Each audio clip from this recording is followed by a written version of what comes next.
Dinas Kehutanan karena Pergub itu sudah berakhir kan, Pergub itu kemarin terakhir tanggal 30 di Kemendagri-nya. Sekarang sudah tidak boleh lagi mengeluarkan Pergub, jadi nanti kita keluarkan Januari. Tetapi saya tetap sebelum Pergub keluar nanti di Januari, karena ada aturan struktur pengelolaan mekanisme pengeluaran Pergub, maka kita keluarkan surat edaran. Edarannya adalah larangan melakukan penebangan pohon yang berpotensi menimbulkan bencana, ya kan? Terus kemudian juga larangan penebangan pohon yang diameternya di atas 2 meter. Itu juga itu menjadi, kalau itu pokok nggak boleh dimanapun ya, mau di rumah mau dimanapun yang diameternya 2 meter tuh nggak boleh. Nah ini yang akan menjadi kekuatan kita, dan kemudian saya sudah punya peta data ya, peta data yang nanti harus segera terrecovery. Misalnya begini, kan ada penyerahan tanah-tanah kehutanan ke masyarakat, kemudian banyak alih fungsi. Nah, tentunya masyarakat memerlukan biaya untuk hidup. Nah, itu rencananya nanti yang ahli fungsi itu di lereng yang menimbulkan potensi bencana akan kita geser menjadi areal hutan, dan masyarakatnya diberikan upah untuk menanam dan merawat dalam setiap hari atau dalam setiap bulan. Tadi sudah kita hitung, sehingga nanti ke depan masyarakat tetap memiliki hak atas tanahnya. Kemudian mereka punya pohon-pohon masa depan, tetapi dalam kepentingan jangka pendeknya mereka terpenuhi kebutuhan hidupnya. Pak, kalau bukan lahan hutan di Jawa Barat, ini kondisinya sudah lah Pak, sudah memprihatinkan. Bapak deh, daerah Cikuray udah naik ke atas, kemudian Gurandil di daerah Bogor, Sukabumi, dan saya sampaikan ini kita harus hati-hati Pak. Kenapa? Karena potensi itu bukan hanya di Sumatera. Potensi itu juga ada di kita. Ini bukan nakut-nakutin gitu maksud saya. Ini bukan nakut-nakutin, kita juga harus waspada. Dan ingat loh, tanah di kita ini subur. Karena tanah di kita ini subur, itu mudah rontok. Ini yang harus kita antisipasi oleh kita semua. Pak, kalau yang kebun teh itu di Batu Karas itu kan sudah mulai agresi ya Pak Bu, nelayan di sana meminta untuk mempercepat pembangunan dermaga Pak Bu. Ya nanti kita cek kelautan, ada alokasi pembiayaannya, ada. Tahun berapa? 2026, 2025? 2026 ya, nanti lelangnya di bulan Desember deh. Nanti Januari sudah bisa pekerjaan untuk kedua. Pak Gub, kalau yang 50.000 tadi Pak Gub, yang untuk warga mengelola hutan dibayar 50.000 per hari itu, jadi bukan ngelola hutan, nanam pohon. Nanam pohon gitu kan. Ada kan gini, di wilayah Cianjur, Garut Selatan, upahnya kan 30 sampai 35 per hari. Nah sekarang mereka biasa diupah nanam sayur, ngurus kebun sayur, itu kan 30 sampai 35. Sekarang diupah oleh kita nanti 50.000. Pilih mana? Kalau yang satu orang itu, nah itu yang dimaksud. Nggak 1 hektar sih, bisa 2 hektar 1 orang. Dan itu yang bagus tuh 2 hektar 1 orang. Tetapi juga tergantung nanti areal kemampuannya. Tadi saya sudah minta Dinas Kehutanan untuk segera dihitung. Makanya gerakannya Desember ini kan sudah mulai nih, sudah nanam terus. Nanti di Januari itu akan terlihat. Pak Gub, soal yang penambangan penanganan tambang ilegal Pak, itu juga kan berpengaruh untuk kondisi alam. Nah, Walhi kemarin juga mencatat tahun 2024 ada 176 tambang ilegal. Nah, progresnya mungkin gimana Pak? Ya kalau tambang ilegal kan di Jawa Barat sekarang sudah hampir, ya paling tinggal 10% lagi. Yang ada itu di Jawa Barat paling kucing-kucingan yang ngambil tanah untuk urukan. Kalau tambang ilegal, penambangan pasir, batu, dan berbagai kegiatan lainnya sudah hampir tidak ada ya. Yang banyak itu Gurandil, yang di lereng gunung itu, yang sebagian masuk Banten, sebagian masuk Jabar. Kalau itu masih banyak, gitu. Karena gubernurnya nggak bisa jalan kaki seperti ke tambang batu. Kalau itu kan harus ke dalam. Nah itu juga harus ditangani secara serius, karena Gurandil itu kan ngelubangin Pak. Nanti ngelubangin, kemudian lubangnya nanti ternganga, pecah, belah, rontok Pak.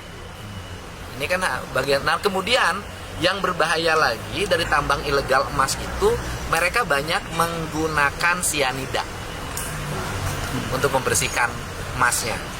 Udah deh, itu kiamat. Pak Gub, di Karawang ada yang melaporkan Pak Gub Apa? ke KPK karena udah ini Biasa, tanggapannya nggak- gimana Pak? nggak usah ditanggapi lah. Nggak usah ditanggapi. Kemudian satu lagi Pak, Nggak ini kan perlu ditanggapi orang kita lagi ngebersihin sungai, mengembalikan aset-aset negara yang diperjualbelikan, gitu loh. Pak Gub yang Kan PTPN dulu bakal diklarifikasi atau gimana? Yang mana? Yang di kebun teh Pangalengan. Hah? Yang Pangalengan itu bakal dipanggil nggak PTPN-nya atau gimana? Enggak, PTPN saya sudah nanti tadi minta sekfri. Ini kan problem perkebunan itu adalah HGU. HGU-nya kan pada habis, BPN-nya belum mengeluarkan. Minggu depan itu kita akan undang PTPN-nya dan kemudian ATR BPN Kanwilnya. Untuk ini harus cepat diselesaikan. Kalau enggak, ini banyak diambilin lagi. Nah, kemudian diambilin, dialihfungsikan. Gitu kan, ini kan berbahaya. Nah, tetapi saya juga melihat juga bahwa alih fungsi terjadi juga karena kelakuannya PTPN awalnya.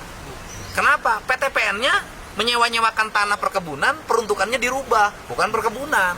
Jadi kalau hari ini marak berbagai problem rakyat mengambil sebagian tanah PTPN karena PTPN-nya memulai. Gitu loh. Satu lagi Pak Gub, soal moratorium tadi ini kan hanya penebangan pohon atau termasuk bukaan lahan untuk perumahan. Karena kan Pak Gub pernah bilang juga ada aturan Enggak, perumahan juga nggak boleh. Nggak boleh. Kalau yang soal satu orang satu rumah waktu itu pernah disampaikan agar tidak terlalu banyak rumah. Kan sebenarnya bisa jadi gini, kan harus mulai merumuskan sekarang itu rumah tuh mulai ke atas, bukan ke samping. Ya. Kan, dan kemudian rumah kan juga bisa dibangun tanpa mengorbankan sawah dan areal perkebunan. Yang disebut areal kebunan kan, tapi kan kalau di kampung ada areal kebon, kan beda dengan areal perkebunan. Misalnya bangun rumah di kebon gitu kan beda. Gitu. Satu lagi Pak Gub yang viral kemarin, Pak Gub. Kenapa? Tata bangunan Sunda anti bencana. Ya itu kan yang terus sekarang dikembangin. Setiap bantuan saya perumahan rakyat hari ini di daerah pegunungan kita sudah mulai bangun-bangun rumah-rumah yang ini anti bencana. Bukan anti bencana ya, yang bisa menyesuaikan dengan bencana rumah. Pak Gub yang kemarin viral bantu-bantu yang di tol itu gimana ceritanya Pak Gub? Oh, itu mah kebiasaan saya. Saya ini mau ke Sukabumi. Kemudian macet. Ini macetnya kenapa? Saya bilang kan. Kemudian lewatlah di situ ternyata ada mobil pengangkut minyak terbalik. Nah kan nggak ada yang bantu. Cuman 2 orang. Supirnya sama saudaranya. Itu nggak akan selesai 2 jam itu. Akhirnya saya turun. Saya turun kan banyak tuh, ada 6 orang. Kemudian diangkutin, dikepinggirin, saya hubungi mobil pengangkutnya yang untuk dereknya, akhirnya bisa selesai, barangnya ke samping, nggak macet lagi, mobil derek datang. Dan nanti saya sampaikan juga ya, hari Kamis saya akan berangkat ke Sumatera Barat. Hari Kamis ya, Pak? Kamis Ya. Sumatera Barat bantuan Langsung, jadi saya charter pesawat Susi Air untuk mengangkut barang. Nanti kan tadinya mau dari PD, dari Aceh atau dari Sumatera Utara.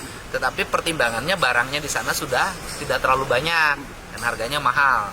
Sehingga nanti kita putuskan kita akan belanjanya di Sumatera Barat, di Padang. Kemudian 2 pesawat Susi Air sudah saya charter.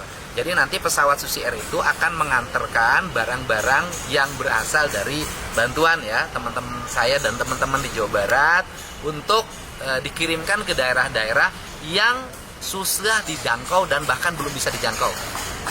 Gitu. Kamis sudah Pak. Pak Gub satu lagi yang Dan hari BJB. ini kita sudah mengumpulkan uang senilai 7 miliar. Dari 7 miliar dari mana? Banyak lah, dari Kadin, dari Apindo, kemudian dari Korfri, kemudian dari Baznas, kemudian dari BJB dan dari saya pribadi. ada ini warga Jabar kan yang di sana terakhir. Ya makanya nanti kan kita ke sana. Saudara saya sampai sekarang hilang kontak di Aceh. Saudara mantan anggota DPRD Aceh, tentara. Kakak saya udah nangis-nangis, kamu teh gubernur, katanya masa nggak bisa nolong saudara, nggak bisa dihubungi. Saya juga mungkin nanti termasuk akan mencoba lah nyari saudara saya tuh bisa ketemu nggak. Berapa lama Pak Gub di sana sih rencananya? Ya tergantung situasinya. Kalau situasinya harus ditungguin, harus terus mobilisasi, ya mungkin bisa 2-3 hari. Tapi kalau sudah lancar sistemnya, barangnya sudah tersedia, nanti tinggal ngirim-ngirimin, ya saya cukup 2 hari. Ya. Bagus, soal Nataru, persiapan Nataru gimana nih Pak? Sudah siap, Nataru rumah jalan udah pada bagus, listriknya udah pada nyala. Semua aman. Terus Pak Gub biasa. Enggak, insya Allah. Ya, biasalah ya. Oke.